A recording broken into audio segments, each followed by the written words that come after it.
सृष्टौ या सर्गरूपा जगदवनविधौ पालनीया च रौद्री संहारे चापि यस्या जगदिदमखिलं क्रीडनं या पराख्या पश्यन्ति मध्यमाथो तदनु भगवती वैखरी वर्णरूपा सास्मदवाचं प्रसन्ना विधिधरिगिरिशा राधितालङ्करोति भगवत्यै नमः पराम्बिकायै नमः। चलो, तो आज एक श्लोक का आपको एक पाद रख रहे हैं सामने। आचार्य शंकराचार्य जी ने एक स्तोत्र लिखा है गुरु अष्टकम, है ना। गुरु के संबंधित उन्होंने 8 श्लोक बनाए जिसको नाम दिया उन्होंने गुरु अष्टकम। उसका हर श्लोक में मतलब 8 श्लोकों में उसका ये वाला अंश जरूर आता है, सारे के सारे। तो बहुत अच्छा लगा हमको। कल वो स्टेटस में डाले थे इसको, क्या है ये, मनश्चैन्य लग्नम गुरोरंघ्रि पद में ततः किम ततः किम ततः किम ततः किम। ये क्या मतलब है इसका कि यदि गुरो हो अंघ्रि पद में, अंघ्रि मतलब जानते हैं, अंघ्रि मतलब चरण, अंघ्रि किसको कहते हैं, चरण को कहते हैं। और पद्म मतलब कमल, मतलब गुरु हो चरण कमले, अंघ्रि पद में मतलब चरण कमले, गुरु के चरण कमल यदि मनश्चैन्य लग्न, यदि आपका मन यदि लग्न नहीं, संलग्न नहीं है गुरु के चरण कमल में, तो फिर ततः किम ततः किम ततः किम ततः किम, तो फिर उससे क्या। तो लोगों ने अक्सर, बहुत लोगों ने ये प्रश्न पूछा था कि ततः किम मतलब क्या, उससे क्या, उससे मतलब किससे क्या। तो उसमें हमने पूरा श्लोक तो डाला नहीं था। तो उसके जो पूर्वार्ध जो है कि नहीं है, श्लोक का जो पूर्वार्ध है उसमें वो चीज़ें बताई गई है कि भाई ये चीज़ होने पर भी यदि गुरु के चरण कमल में आपका चित्त नहीं रम रहा है, नहीं संलग्न है, तो फिर उन सब से क्या, तो वो क्या चीज़ है उसको थोड़ा देखना है हम लोगों को। वही पूर्वार्ध देखते हैं। आप लोग श्लोक भी याद कर लीजिएगा। क्या है, शरीरम स्वरूपम, आप लोग भी लिखना मत लीजिए, शरीरम स्वरूपम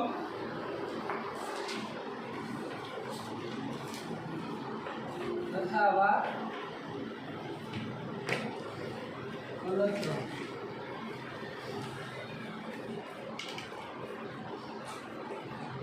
यशश्चारु चित्रम वनम मेरु। ये गुरुवार क्या कर दिया, शरीरम स्वरूपम तथा वा कलत्रम यशश्चारु चित्रम यशश्चारु चित्रम धनम मेरुतुल्यम मनश्चैन्य लग्नम गुरोरंघ्रि पद में ततः किम ततः किम ततः किम ततः किम।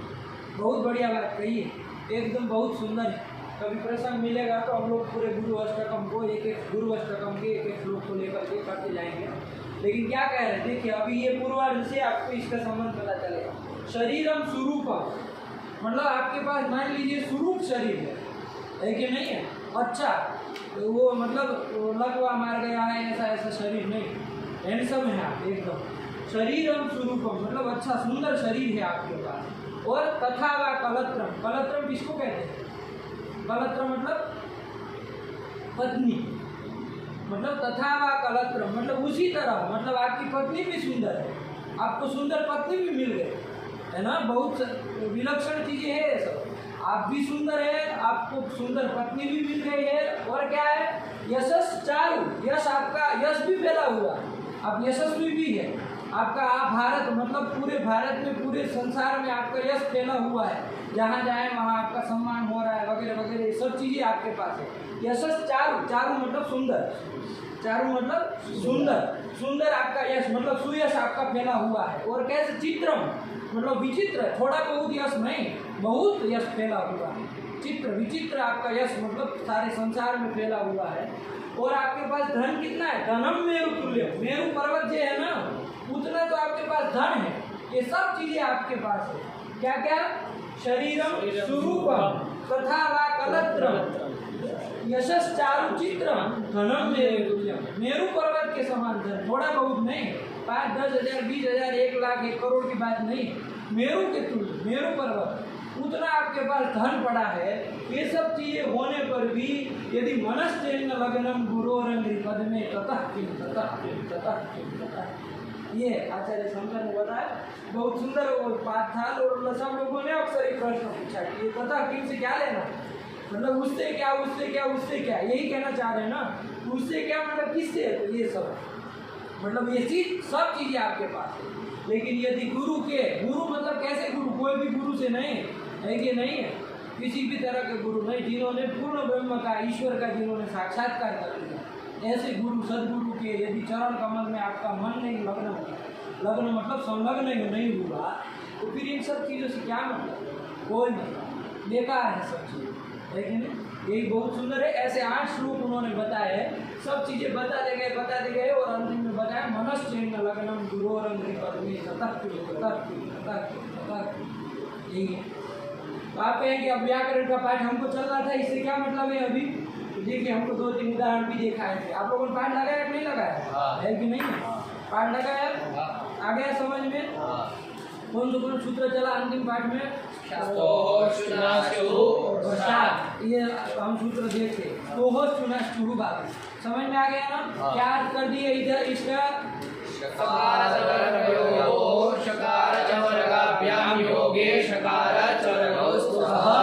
आया कि नहीं आया, कि सकार और तवर्ग के स्थान में क्या होता है, शकार और चवर्ग होता है, तब शकार और चवर्ग के होने पर, यही उसका अर्थ का। तो देखो यहाँ पर ये सूत्र लगा है, कहाँ लगा है, आप लोग फल देखिए, पकड़िए,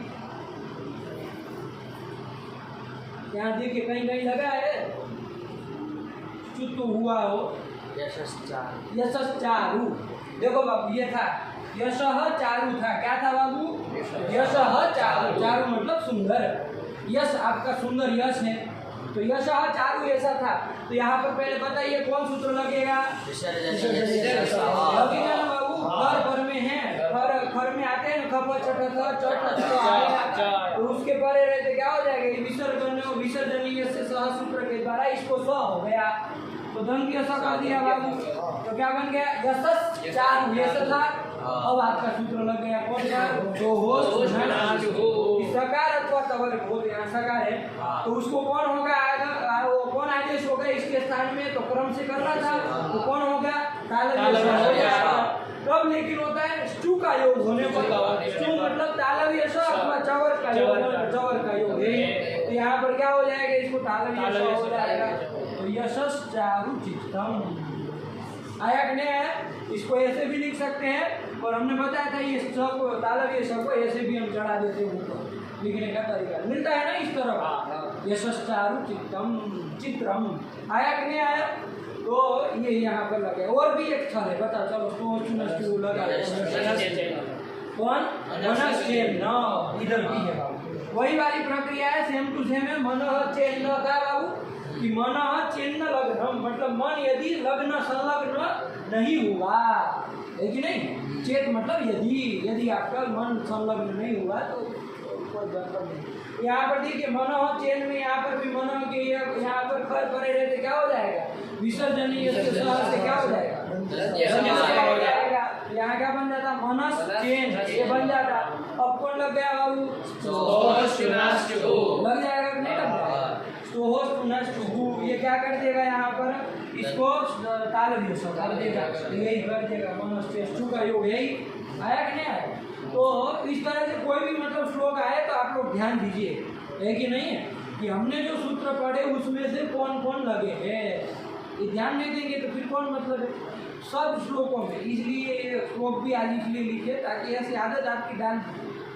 अक्षंधि आपने पूरी पढ़ ली, बहुत सारे सूत्र अक्षंधि के पढ़े, देखो अक्षंधि का कोई सूत्र कहीं लगा है क्या, कहीं पर कोई हुआ हो अक्षंधि वाला कोई कुछ काम हुआ है, नहीं हुआ। शरीरम स्वरूपम तथा वाकलत्रम यशश्चारु चित्रम धनम मेरु तुल्यम मनश्चेन लग्नम गुरोरंग्रि पद्मे ततः किम नहीं हुआ है कि नहीं। लेकिन देखना है कोई भी श्लोक आए, पद्य आए तो देख लीजिए उसमें कौन कौन हम लोगों की संधियाँ क्या क्या हुई। यहाँ जैसे चूहल संधि में हमने पढ़ा, उदाहरण हमको मिल गए, है कि नहीं। ऐसे आदत डालनी है सब जगह के लिए, है कि नहीं। चलिए, तो ये हो गया हम लोगों का स्तो सुना चू का अर्थ भी समझ में आया कि नहीं आया? आप लोगों ने आपस में पाठ लगाया नहीं लगाया? कौन लगाए? दोनों लोग लगाए, आप लगाए, ठीक। चलिए, तो यही कर दिया स्तो सुना चू। और बोल लो एक बार बाबू, क्या अर्थ हो गया?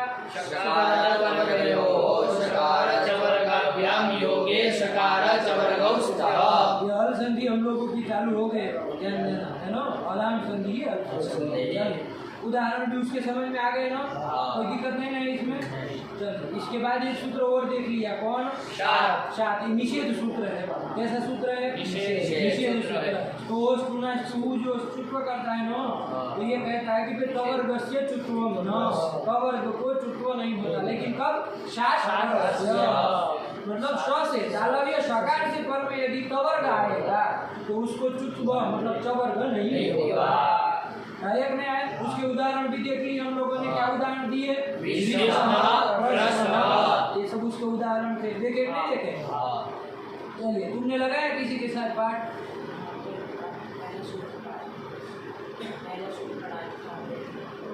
फिर आवृत्ति की? हाँ, नहीं पढ़ा। चलो, कहाँ से? चलो कोई नहीं, आप लोग लगाए ना। चलिए, अब आपको अभी सज्ज रहना पड़ेगा है ना, तब जाके होगा। ऐसे पीछे पीछे हम कितना कुछ रहेगा, लेकिन आपको इतना वो होना चाहिए ना, वो लग्न होना चाहिए ना, आपका मन शास्त्र में होना चाहिए, नहीं होना चाहिए। नहीं, हम सब कुछ छोड़ के शास्त्र के लिए समझ नहीं होगा, लेकिन आपको यदि घूमने घामने का समझ में आएगा करिए, तो कैसा करेंगे, सब चीज़ नहीं हो सकती है। चलिए, तो शायद भी समझ में आ गया आप लोगों को। ये कर विष्णु वहाँ क्या था बाबू? विष धन नह और प्रस धन नह, ये स्थिति थी बाबू। यहाँ सुना चू पहले प्राप्त था कि नहीं था? ये देखना है ना, क्योंकि प्राप्त हो सत्याम निषेध। किसी की प्राप्ति हो तब तो निषेध होता है, प्राप्ति ही नहीं, आप निषेध करे जा रहे, निषेध करे जा रहे, ऐसे नहीं होता है। तो चलिए, प्राप्त है कि नहीं है? कौन स्तो सुना चू घटा? यहाँ पर चू कौन हो गया? चू। ध्यान से क्या पूछ रहे हो उसको लेकर के बोलो। जो भी मन में आया धक्का से बोल दिया। और चू के योग होने पर तो चू है कौन यहाँ पर? शकार है कि नहीं है? विष का और प्रश का शकार, शकार। उसका योग होने पर स्तू को, स्तू कौन है? न। उसको क्या होना चाहिए? चुत को होना चाहिए। तो कौन होगा? न को क्या होना चाहिए? यह होना चाहिए। क्रमाद होता है ना, तो वो यहाँ होना चाहिए, लेकिन सूत्र आ गया तो प्राप्त था उसके द्वारा, लेकिन निषेध कर दिया कि शकार से कर में, कादरी शकार से कर में चवर्ग को चवर्ग नहीं होगा। तो क्या बन जाएगा? मिला देना है विष्णु आया। इसके बाद कौन आया बाबू? सूत्र ये समझ में आया ना आप लोगों को? नहीं समझ में आया? आ गया, इसको हटाते हैं अब। तो इस तरह से बाबू देखा करिए, ठीक है ना। कोई भी चीज़ हो, श्लोक पढ़े, गद्य पद्य संस्कृत का पढ़े ना, तो वहाँ पर एक बार दृष्टि घुमाइए, ध्यान से देखिए तो क्या काम है। चलो, कौन सूत्र आया अभी हमारा?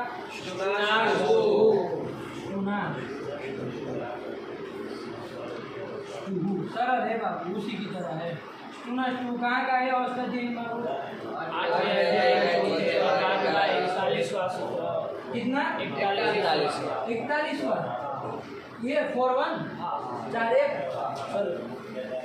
निकालो। अवस्था जी निकाला करो फटाफट, जब हम पूछ रहे तो फटाफट निकाल लेना चाहिए ना।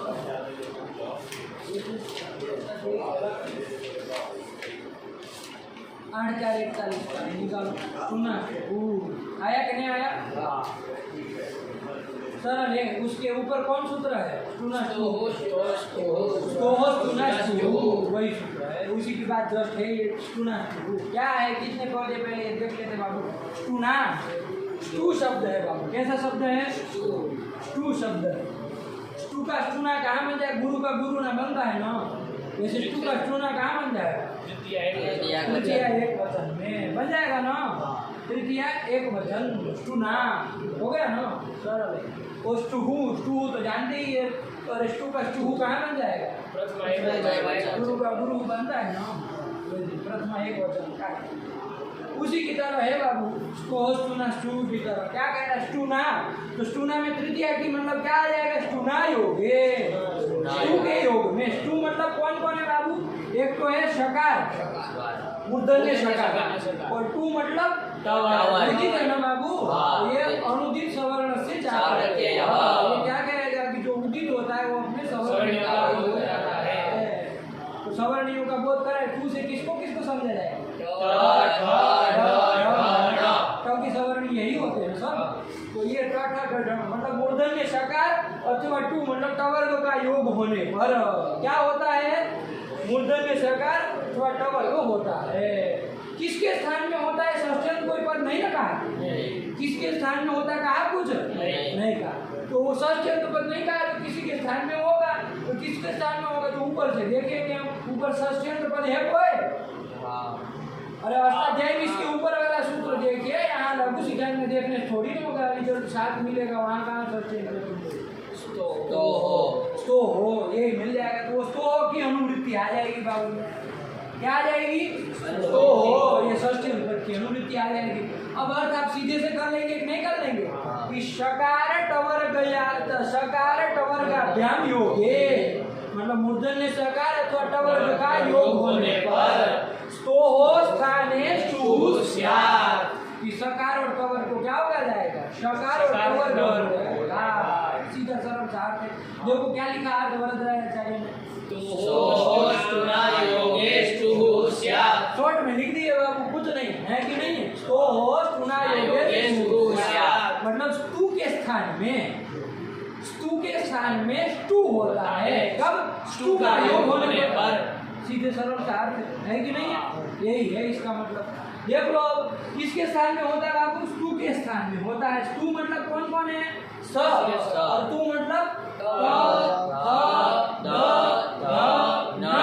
इनके स्थान में होता है। देखो कट नहीं ना रहा बोर्ड यार, नहीं फिर कट है तो फिर ध्यान ले लेंगे, याद रखना ये सब अंडर काम नहीं चाहिए हमको। हाँ फिर ये ना हो फिर आधा कट रहा है, ये आ रहा है सब ये कर दिया। इसके स्थान में स्टू के स्थान में क्या होता है, स्टू होता है। स्टू मतलब कौन बाबू, बोलता रहो, स्टू मतलब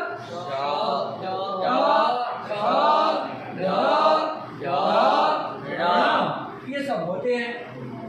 तो देखो स्थानीय कितने हैं आपके, 6 आदेश कितने हैं 6, तो कौन कौन सा होगा, यथा संख्या बढ़ जाएगा, समसंबंधी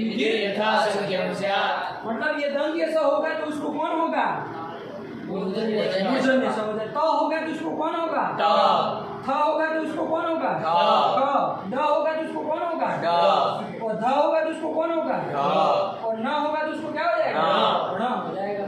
लेकिन कब होगा, स्टुना योग, स्टु का योग होना चाहिए। स्टु का योग चाहे योग कहने से इधर भी हो सकता है उधर भी हो सकता है, पूर्व में हो चाहे पर में योग होना चाहिए, बस इतना होना चाहिए। आया समझ में, स्टुना योगे स्तोहो स्तुः स्यात्, यही अर्थ कर दिया ना। अरे इधर से उधर बोलो, इधर से उधर बोलो, कोई मतलब नहीं। आया कि नहीं, कहने के तात्पर्य स्टू का योग होने पर स्टू के स्थान में स्टू होता है। क्या अर्थ हो गया कार्तिक, बोलो। स्टू के योग होने पर स्टू को स्टू होता है, स्टू को स्टू होता है। सरल उदाहरण देख लेंगे वो समझ में आ जाएगा। ठीक, चलो उदाहरण क्या दिया,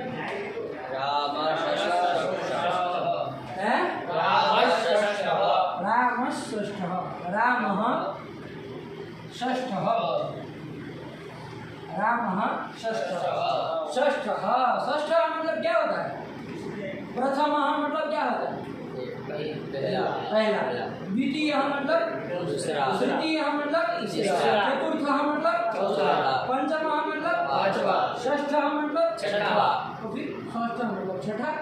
आया कि नहीं आया, तो राम जो है वो क्या है, छठा है, छठवा है। मान लीजिए क्लास में छठवा नंबर आया हो तो क्या कहेंगे, राम नमः एक ही नहीं है भाई, फलाना फलाना तो प्रथम, लेकिन राम नमः राम जो है छठे नंबर में है, या तो कोई कतार खड़ी है उसमें राम छठे नंबर में पड़े तो पूछेंगे राम कितने नंबर में, राम षष्ठ।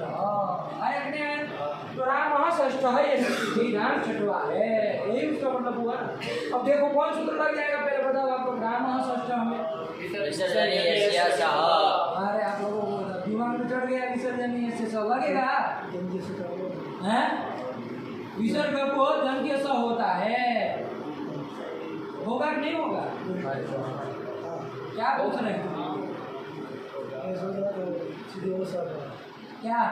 अरे बोलो ना, आवाज निकाल करके बोलो, आवाज आप लोगों की आती नहीं। लोग सोचते हैं कि क्या ये चल रहा है इधर। मुझे ऐसा लगा कि वहाँ मूर्धन्य जैसा हो जाएगा, इसलिए मैं बना दिया और दंत्य से हो जाएगा, विसर्जनीय से हो जाएगा, मूर्धन्य सा हो जाएगा। पहले मुझे ऐसा लगा। चलो कुछ नहीं है कि नहीं है, ध्यान दो। अभी स्टूना स्टू नहीं पूछ रहे आपको, स्टूना स्टू का अभी कहाँ प्राप्ति, उसके लिए तो पहले स्टू चाहिए ना, प्रकार अथवा तवर्ग चाहिए ना, वो तो भाई यही नहीं, कहाँ लगाओ है कि नहीं है। तो पहले कौन लगेगा? विसर्जनीय। क्या कहा है वो? विसर्ग के स्थान में दंत्य स है। घर में कितने आते हैं? कौन कौन?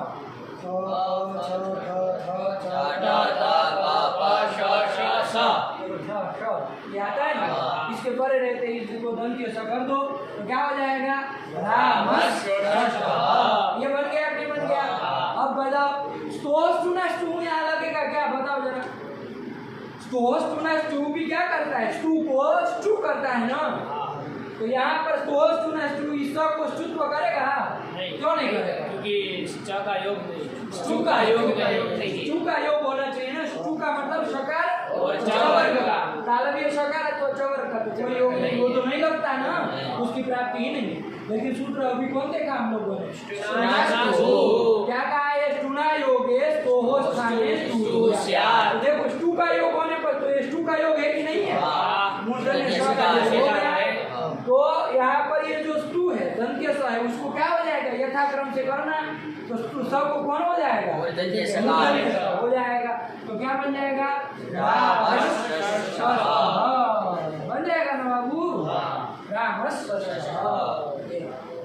यही रूप लिखा है आपका। तो स्टू ना स्टू से क्या हो गया? मूर्धन्य हो गया है। स्टू का योग होने पर स्टुत्व होता है, इतना ध्यान रखना है कि नहीं? स्टू को, और स्टू का योग होने पर स्टुत्व होता है स्टू को, बस इतना ध्यान रखना। चलो रामश्च योग है ना। इसके बाद कौन है दूसरा उदाहरण? क्या? रामष्टिकते। देखो वही है, रामः-टीकते, ऐसे ही लिखा है टीकते, टीकते लिखा है, रामः-टीकते। हम सीधी स्थिति टीकते, टीकते, टीकते कहाँ बनता है? ये धातु का यदते बनता है ना, जैसे टिक्री धातु है, उसका क्या बनता है? टीकते, टीकते। आया क्या? टिक्री गतो गति अर्थ में है, तो टीकते मतलब गच्छति, जा रहे हैं। कौन? राम गच्छति, राम जा रहे हैं। तो राम टीकते, ये कर दिया, समझ में आया क्या? टीक धातु का टीकते बना है, एद धातु का एदते। टीकते मतलब क्या? जा रहे हैं, गति अर्थ में है धातु। तो ये तो राम टीकते स्थिति थी। कौन सूत्र लगेगा बताओ? यही लगेगा ना। हाँ, विसर्जन खर पर में है। कौन खर पर में है बताओ? तो घर में आता है, कहाँ आता है? चटो आ गया। तो चलो कोई नहीं, विसर्ग को स कर दो। अब सरल है, बार बार नहीं बोलेंगे, आप लोगों को समझ जा रहा है। विसर्ग को स कर दिया, विसर्जनीय से सहज। अब ये हो गया। आप कौन लगेगा? चलो बताओ। लग जाएगा ना बाबू। स्टू का योग होने पर तो देखो, स्टू मतलब शकार या तो टवर, तो टवर का योग है, तो दंत्य स जो होगा उसको कौन आदेश हो जाएगा? सीधे बताओ आसान, कौन होगा? वही होगा, क्योंकि क्रम से वही आ रहा है। सब मूर्धन्य से ही होता है ना, तो क्या बन जाएगा? आया कि नहीं? रामष्टिकते, राम जो है वो जा रहे हैं। आया? गति अर्थ में बहुत सारी धातु है हमारे पास, है कि नहीं है? गति अर्थ में गम धातु ज्यादातर गच्छति गच्छति लोग करते रहते हैं, लेकिन बहुत सारी धातु है, लेकिन नहीं टीकते, बहुत सारी, बहुत सारी। तीन गतो गति अर्थ में ही तो है, एती बन गया है कि नहीं? देखो गति अर्थ में बहुत सारी धातु गति अर्थ में तो होता है। तो सबका भी विवेचन करना चाहिए, लोगों को विचार करना चाहिए कि कब कौन सा प्रयोग करना चाहिए। ये भी विवेक की बात है ना। गति अर्थ में है मतलब बहुत अंतर होता है गति में। है कि नहीं? जैसे आपका मतलब यहाँ से आप जा रहे हैं ऐसे ऐसे चल के धीरे धीरे तो भी जा रहे हैं, दौड़ के जा रहे हैं तब भी जा रहे हैं, लेकिन दौड़ के जा रहे हैं तो गमन वो गति कुछ अलग हो गई ना, तो वहाँ पे गच्छति कहना उचित नहीं है, वहाँ क्या कहेंगे धावती, है कि नहीं है? दौड़ रहा है, तो फिर जैसे ऐसे अलग अंदर हो जाता है ना, तो ये सब का भी एक विश्लेषण करना चाहिए लोगों को। भाई कौन सी गत्यर्थक धातु बहुत सारी है, तो कौन सी धातु मतलब कब प्रयोग करनी चाहिए, कैसे चले तो वहाँ पर गच्छति कहे, कैसे चले तो वहाँ पर धावती कहे, कैसे चले तो वहाँ पर फला कोई कहे, कब टिकते कहे, है कि नहीं? ये सब में देखना चाहिए, सब तो जाने के अर्थ नहीं है, लेकिन ये भी विश्लेषण। और ये कब पता कैसे पता चलता है? ये सब काव्य शास्त्र वगैरह सब पढ़ते हैं ना, तो उससे पता चलता है, क्योंकि वहाँ पर प्रयोग किया होता है ना, धातुओं का प्रयोग किया होगा, गच्छति लिखा हो गया तो टिकते लिखा होगा, तो वहाँ पर आप प्रसंग में देखिए ये कैसे जा रहा था वहाँ, जिसको टिकते कहा गया, है कि नहीं? गच्छति कहा गया, कैसे जा रहा है, तो उससे पता चलता है कि कैसे जाने को टिकते कहते हैं, कैसे जाने को गच्छति कहते हैं। अभी तक तो जब तक नहीं पता है तो सामान्य रूप से सबको हम कह सकते हैं, है कि नहीं? गच्छति टिकते सब एक ही तरह से जा रहे हैं, है कि नहीं? लेकिन ये भी एक चिंतन करना चाहिए, है कि नहीं? चलिए, तो ये कर दिए टू का अर्थ समझ में आया। दो उदाहरण देखिए, तीसरा कौन उदाहरण आया बाबू?